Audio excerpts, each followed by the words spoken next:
오늘은 플러스 고배당주 요 ETF에 대해서 한번 질문을 주셔서 요거 한번 말씀을 드려보도록 할게요. 요거 질문을 주셨고 요거 관련돼서 좋아요 댓글이 많이 달려서 한 번씩 저는 이렇게 여러분들이 궁금한 거 한 번씩 이렇게 올려보도록 하겠습니다. 그렇다고 해서 뭐 모든 종목을 다 할 수는 없고 그냥 많은 사람들이 원하시는 종목 그거 한 번씩 이렇게 다뤄보도록 할게요.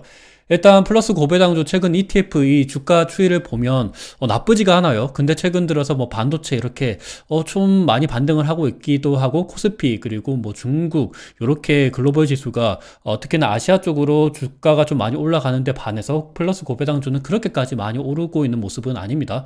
그래도 나스닥이 최근 들어서 조정을 많이 받는 거 대비해서는 그래도 뭐 나쁘지 않은 모습을 보이고 있기도 하죠.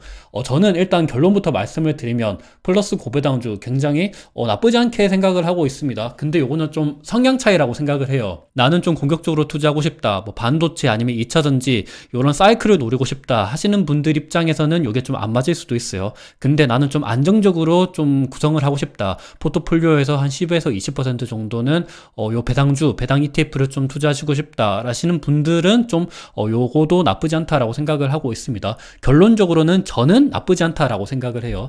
일단 주가는 요런 모습을 보이고 있고 월봉을 보시면 2014년도부터 지난 10년간 주가가 꾸준히 이렇게 올라가고 있는 모습을 보이고 있습니다. 나쁘지 않은 모습을 보이고 있죠. 그리고 코스피 지수랑 대비를 비교를 했을 때도 지난 5년간 플러스 고배당주 ETF는 108% 거의 주가가 2배 이상 올라가는 모습을 보이고 있고 코스피 같은 경우는 68% 정도밖에 오르지 못하는 모습을 보이고 있습니다.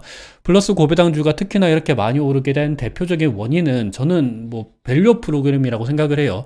밸류업 프로그램이 사실상 우리나라에서 제대로 정착하지는 못한 것 같기는 해요. 뭐 한다고는 이야기를 하고 있는데 지금 상법 개정 이슈가 계속해서 올라오는 모습을 보이고 있기도 하고 이게 좀 속도가 굉장히 느려요. 그래서 그런 것들을 봤을 때는 제대로 시행은 되고 있지는 않지만 그래도 요 플러스 고배당주 요쪽에 들어가 있는 구성 종목들 같은 경우는 그래도 좀 열심히 밸류업을 하려고 하는 의지가 보이고 있기도 하거든요. 그래서 뭐 배당도 많이 주고 자사주 소각도 많이 하는 듯한 모습이 보이고 있기 때문에 얘네들은 특히나 우리나라에서 밸류업 프로그램에 가장 어찌 보면 적합한 구성 종목이 들어가 있다라고 생각을 하고 있습니다. 그래서 그 부분에 있어서는 저는 나쁘지 않다라고 생각을 하고 있고 그래서 그것 때문에라도 최근 들어서 주가가 또 많이 오르는 대표적인 원인이 되고 있다라고 생각을 하고 있습니다. 그리고 플러스 고배당주는 배당 내역을 보시면 배당금도 이렇게 2010년도부터 해서 꾸준히 이렇게 올라가고 있는 모습을 보이고 있고요. 그리고 배당 수익률을 보시면 뭐 한 5%대 정도가 나오고 있는 모습을 보이고 있습니다. 올해도 한 5% 정도가 나오지 않을까라고 생각을 하고 있는 만큼 굉장히 우리나라에서 투자하기에는 이 정도 고배당을 주는 ETF는 잘 없기는 하거든요. 그래서 이런 부분들은 확실히 좀 긍정적이다라고 생각을 하고 있습니다. 특히나 해외 배당 ETF 관련돼서는 최근 들어서 이중과세 이슈가 있는데 근데 뭐 플러스 고배당주는 그런 게 없다 보니까 그런 부분에 있어서도 좀 좋지 않나라는 생각을 하고 있고요. 본격적으로 말씀을 드릴 텐데 플러스 고배당주에 들어가 있는 구성 종목을 보면 이런 식으로 들어가 있습니다. 뭐 다들 아시는 종목이죠. 뭐 잡주는 없어요. 우리금융지주 5.4%, 기업은행 5.3%, 기아 5.2%, 하나금융지주 4.9%, 삼성증권 4.7%.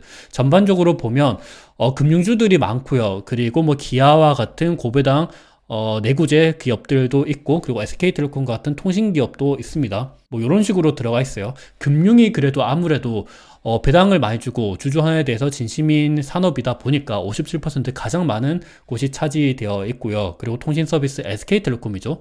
SK텔레콤도 많이 들어가 있고 경기 소비재는 아무래도 뭐 기아와 같은 기업이 되겠습니다. 산업재, 필수 소비재 이런 쪽으로도 좀 들어가 있는데 대표적으로는 금융이 가장 많이 들어가 있다라고 생각하시면 좋을 것 같아요.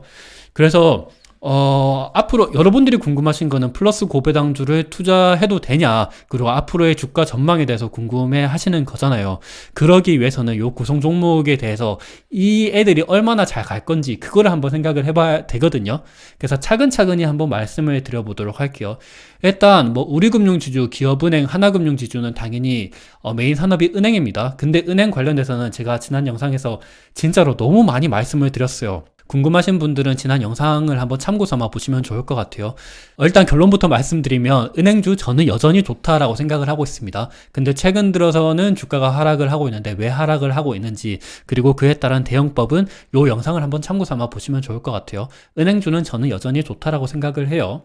그리고 증권주랑 보험주들 같은 경우는 뭐 대표적으로 삼성증권, NH투자증권, 삼성화재, DB손해보험 요런 애들이 있는데, 요런 애들은 제가 지난 영상에서도 한번 많이 말씀을 드렸는데 최근에는 많이 제가 언급을 안 한 것 같아요. 이거 관련돼서 한번 말씀을 드릴게요. 일단 삼성증권, 삼성화재 대표적으로 증권사랑 그리고 손해보험사죠. 요 애들을 뭐 대표적으로 한번 말씀을 드리도록 할게요. 삼성증권 같은 경우는 실적이 이렇게 꾸준히 늘어나고 있고, 삼성화재도 마찬가지입니다. 실적이 꾸준히 늘어나고 있어요. 근데 조금 다른 점이 보이죠. 삼성증권은 2021년도, 2020년도 그때 갑자기 실적이 막 뻥튀기 됐다가 2012년도 들어서 실적이 막 꺾였습니다. 그리고 최근 들어서 다시금 올라가려고 하는 움직임이 보이고 있습니다. 삼성화재는 조금 달라요. 삼성화재는 2019년도 그때 실적이 갑자기 꼬꾸라지고 2010년도, 2011년도 이렇게 갑자기 막 오르는 모습이 보이고 있습니다. 왜 이런 모습이 보이고 있냐, 요거 한번 지금부터 말씀을 드릴게요. 그리고 요렇게 움직이는 이유에 대해서 말씀을 드리면 앞으로의 실적이랑 앞으로의 주가 변화도 어느 정도 좀 예상을 할 수가 있거든요. 그래서 빠르게 한번 말씀을 드릴게요. 오늘 제가 준비한 게 너무 많아서 일단 빠르게 말씀을 드려야 될 것 같아요. 일단 대표적으로 증권사랑 보험사는 은행들도 마찬가지긴 하겠지만 금리에 굉장히 연동이 많이 됩니다. 우리나라 국고채 10년물 금리거든요.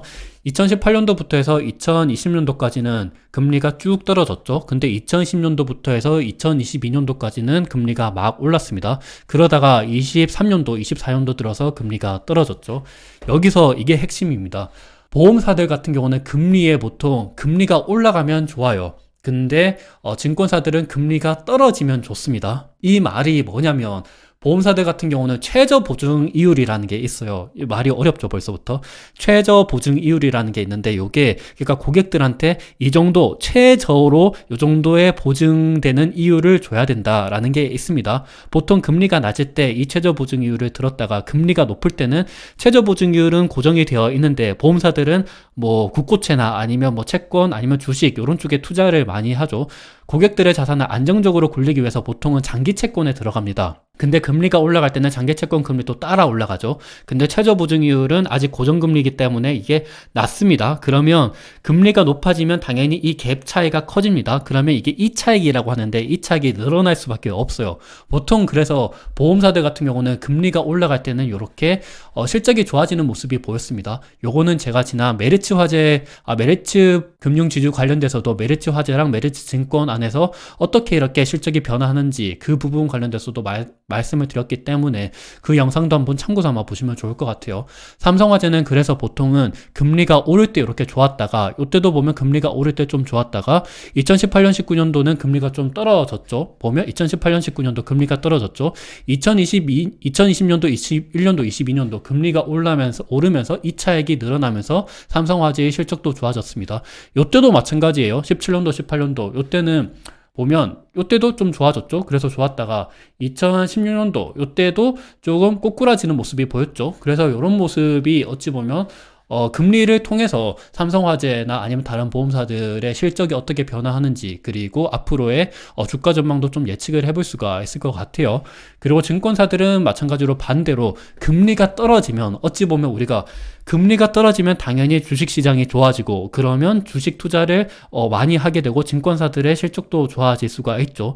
그리고 금리가 떨어지면 M&A가 활발해지고 IPO가 활발해집니다. 그러면 증권사들의 실적도 좋아질 수가 있어요. 그런 부분을 봤을 때 2019년도, 2020년도 이때는 저금리 당시였잖아요. 그리고 주식 투자를 굉장히 많이 했습니다. 그러다 보니까 실적이 진짜 미친 듯이 올라갔었죠. 그러다가 2022년도 이때는 금리가 막 오르기 시작했었던 때였습니다.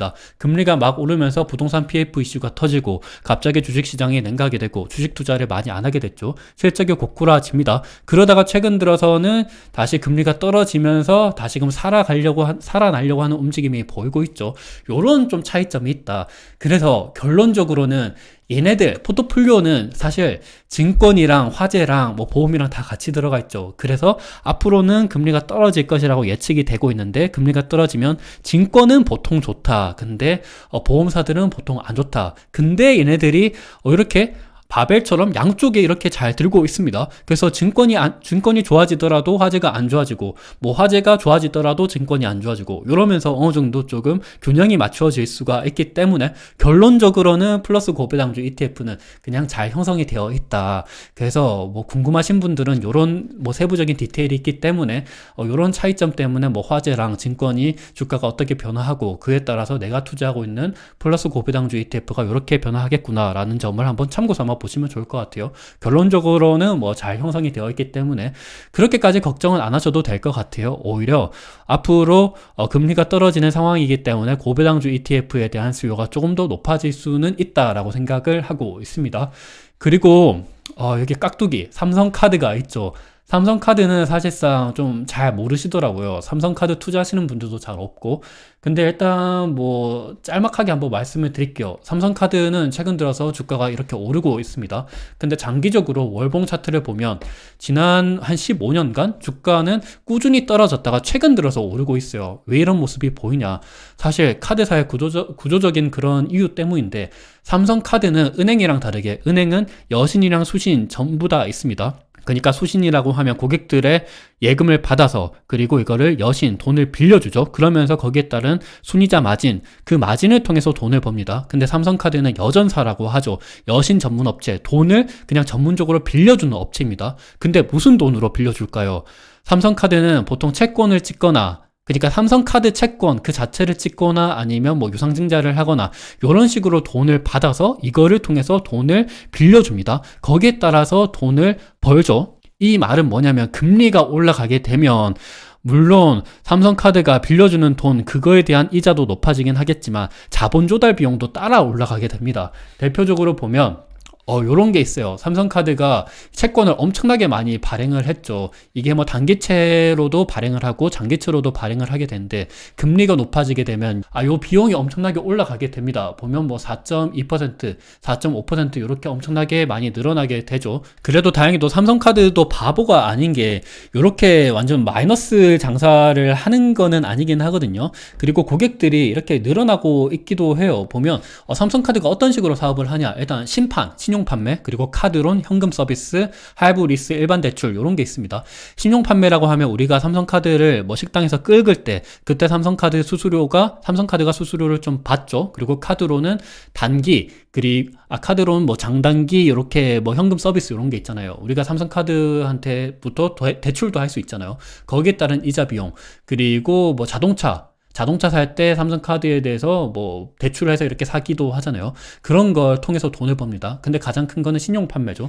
신용 판매 그래도 뭐 일시불 할부 이렇게 꾸준히 늘어나고 있기도 합니다. 왜냐하면 경기가 어려워지거나 아니면 뭐 경제가 발전할 때 은행들은 계속해서, 한국은행은 돈을 계속해서 찍죠. 그러면 화폐의 유통량이 커지면 삼성카드의 실적도 당연히 따라 올라갈 수밖에 없어요. 그래서 실제적으로 삼성카드의 실적은 이렇게 꾸준히 늘어나고 있기는 한데, 근데 문제점은 말씀드린 대로 금리 상황에 따라서 이렇게 실적이 변화할 수가 있다. 고금리에 대해서는 자본 조달 비용이 높아지고, 그리고 특히나 가장 중요한 거는 이게 모든 금융사들이 마찬가지겠지만 자영업자들이 안 좋아요. 왜냐하면 카드를 긁을 때 카드 수수료가 나타나잖아요. 이게 우리가 내는 게 아니고 자영업자들이 내거든요. 그러면 당연히 이게 정부에서 이걸 좀 안 좋아합니다. 왜냐면 이게 표심이 있기 때문에 이런 부분에 있어서도 좀 구조적으로 삼성카드는 좀 어려운 점이 있고, 그리고 애플페이 이런 거 뭐 경쟁업체 이런 거에 대한 등장도 있기 때문에 그런 부분에 있어서는 좀 구조적으로 안 좋아서 지난 15년 동안 주가는 안 좋았다. 근데 최근 들어서는 밸류업 프로그램, 그리고 삼성카드가 자사주가 많거든요. 요 자사주 소각에 대한 기대감, 그리고 아무래도 고배당입니다. 배당을 얘네들은 한 8% 정도 줄걸요. 그래서 그런 부분에 있어서는 굉장히 높기 때문에, 높았을 때는 한 9% 정도도 좋네요. 그래서 그런 거를 봤을 때는 확실히 최근 들어선 금리가 떨어지고 있기 때문에 삼성카드에 대한 수요는 높아질 수가 있다. 이렇게 보시면 좋을 것 같아요. 굉장히 복잡하죠. 그리고 다음 종목은 기아입니다. 기아도 지금 들어가 있는 순위가 한 3등 정도 차지하고 있기 때문에 기아에 대해서 한번 말씀을 드리면 기아 나쁘지 않아요. 저는 좋다라고 생각을 합니다. 기아 최근 들어서 주가가 좀 떨어졌어요. 고점 대비해서는 30% 떨어졌기 때문에 굉장히 많이 떨어졌습니다. 근데 월봉 차트를 보면 1993년도부터 해서 지난 35년간 주가 차트를 보도록 할게요. 굉장히 좀 드라마틱하죠. 1998년도, 99년도 요때 뭐 있었어요? IMF 있었죠? 요때 IMF 기아 망했죠? 현대차가 인수했습니다. 그러면서 기아 주가가 완전 나락을 갔죠? 2008년도 요때 당연히 안 좋았습니다. 스케일이 지금 워낙 이렇게 중구난방 됐기 때문에 잘 안 보이지만 요때 거의 굉장히 요때도 힘들었어요. 그러다가 과잉 유동성이 막 늘어났고 그때 뭐 양적 완화 이런 걸 굉장히 많이 했죠. 그리고 2011년도 이때는 차화정 시기 그때 좋았고 근데 2010년도는 기아의 암흑기였습니다. 그때 뭐 일본이 이때 잃어버린 30년, 잃어버린 뭐 40년 그러면서 엔화가 굉장히 쌌죠. 그러면서 토요타 진짜 엔저로 굉장히 실적이 잘 났습니다. 수출을 완전히 잘했고 기아가 MS가 완전히 줄어들고 그리고 사드 사태 중국에서의 실적이 완전히 반토막 나고 반토막이 아니고 10분의 1 토막 났죠. 그러면서 기아가 완전히 죽을 뻔했습니다. 그러다가 2020년도 들어서 체질 개선이 성공을 했죠. 전기차 패러다임이 바뀌기 시작했고 정의선 체제가 나타나면서 기아가 완전히 변화하는 모습을 보이고 있습니다. 최근 들어서는 밸류 프로그램에 대해서 굉장히 앞장서고 있는 모습이 보이고 있고 그리고 기아의 전기차 뭐 EV6 뭐 엄청나게 EV9 이런 거 엄청나게 잘 하고 있죠. 그러면서 실적이 굉장히 잘 나오고 있고 주가도 막 올라가고 있는 모습을 보이고 있습니다. 대표적으로 요 주가를 비교해 보시면 아실 텐데 기아는 최근 5년간 주가가 300% 올랐습니다. GM은 172%, 포드는 131%, 토요타는 122%, 폭스바겐은 지난 5년간 주가가 거의 오르지 못했어요. 왜 이런 모습을 보이고 있냐? 기아가 그만큼 잘하고 있다라는 거죠. 기아가 기존 내연기관 자동차 다른 업체들 대비해서 훨씬 더 잘하고 있습니다. 실적을 보시면 아실 텐데 포드 지난 실적을 보면 그렇게까지 오르지 못하고 있습니다. 들쭉날쭉하는 모습이 보이고 있고 GM은 그나마 좀 잘하고 있어요. GM은 최근 들어서 좀 이렇게 올라가는 모습이 보이고 있고 토요타도 최근에 엔저가 워낙 강하기 때문에 얘네들도 잘하고 있습니다. 근데 폭스바겐은 완전히 지금 죽어가고 있어요. 유럽 시장이랑 중국 시장에서 중국차에 따여가지고 완전히 어렵고 폭스바겐은 최초로 독일의 공장을 폐쇄하겠다라는 이야기를 하고 있을 만큼 굉장히 어려운 모습을 보이고 있기도 합니다. 근데 기아는 실적을 보면 미쳤어요. 2020년도 들어서 기아가 도대체 어떻게 이럴 수가 있는지 잘 모르겠는데 2012년도부터 해서는 꾸준히 이렇게 떨어지고 있다가 2010년도부터서는 실적이 이렇게 막 올라가고 있습니다. 정의선 체제로 바뀌면서 기아가 굉장히 잘하고 있는 모습이 보이고 있다. 그러면서 기아의 주가도 이렇게 올라가고 있는 거고 근데 얘네들이 일단은 포드랑 폭스바겐만 보더라도 얘네들이 안 좋은 게 일단 전기차 침체, 금리가 높을 때는 당연히 안 좋습니다. 금리가 높다는 거는 비용 부담이 크다라는 거죠. 근데 전기차로 패러다임을 완전히 바꾸려고 했었던 유럽의 자동차, 폭스바겐, 그리고 포드 이런 애들이 아무래도 힘들 수밖에 없죠. 토요타는 좀 아무래도 늦게 전기차로 전환을 하려고 했기 때문에 그래도 좀 살아나는 모습이 보이고 있고 엔저에 대한 뭐 그런 수혜도 좀 있다라고 보고 있습니다. 일단 보통은 금리가 높아지면 자동차 기업들은 보통은 안 좋아요. 근데 금리가 아직까지는 잘 안 떨어지는 모습이 보이고 있기 때문에 이런 부분에 있어서는 좀 안 좋다. 그리고 트럼프가 있기 때문에 트럼프의 자동차 관세 정책 그리고 뭐 전기차 보조금을 없앤다라는 이야기를 하고 있기 때문에 아무래도 자동차 기업들이 안 좋을 수밖에 없죠. 그래도 기아가 그나마 잘하고 있다. 요거는 실적이 보여주고 있다라고 생각을 하고 있습니다. 그리고 배당이 워낙 크기 때문에 저는 나쁘지 않다라고 생각을 해요. 그리고 원화가 워낙 약세입니다. 원화는 계속해서 약세가 이루어지고 있어요. 원화가 약세라는 거는 엔저랑 마찬가지예요. 지난 2010년도 때 토요타가 그렇게 잘 나갔잖아요. 근데 지금도 원화가 굉장히 약세입니다. 이런 것들을 봤을 때는 기아도 이게 원화가 약세인데 생각보다 기아한테는 그래도 좀 긍정적으로 작용을 하고 있다라고 보실 수도 있을 것 같아요. 그리고 다음은 통신주 SK텔레콤입니다. SK텔레콤도 제가 워낙 많이 말씀을 드렸어요. SK텔레콤은 지난 영상 한번 참고 삼아 보시면 좋을 것 같아요. 결론적으로 말씀을 드리면 저는 안정적으로 모아가기 굉장히 좋다라고 생각을 합니다. 근데 최근 들어서 좀 안 좋아지고 있는 점이 딱 한 가지가 있는데 요것도 지난 영상을 한번 참고 삼아 보시면 좋을 것 같아요. SK텔레콤은 영업활동 현금 흐름이 꾸준히 늘어나고 있고, 이거를 토대로 해서 배당도 잘 주고 있고, 자사주 매입 소각도 잘하고 있습니다. AI 투자도 잘하고 있고요. 그리고 실적도 꾸준히 늘어나고 있고, 앞으로의 전망도 AI로서의 체질 개선이 이루어지면서 실적도 꾸준히 늘어날 것이라고 전망이 되고 있습니다.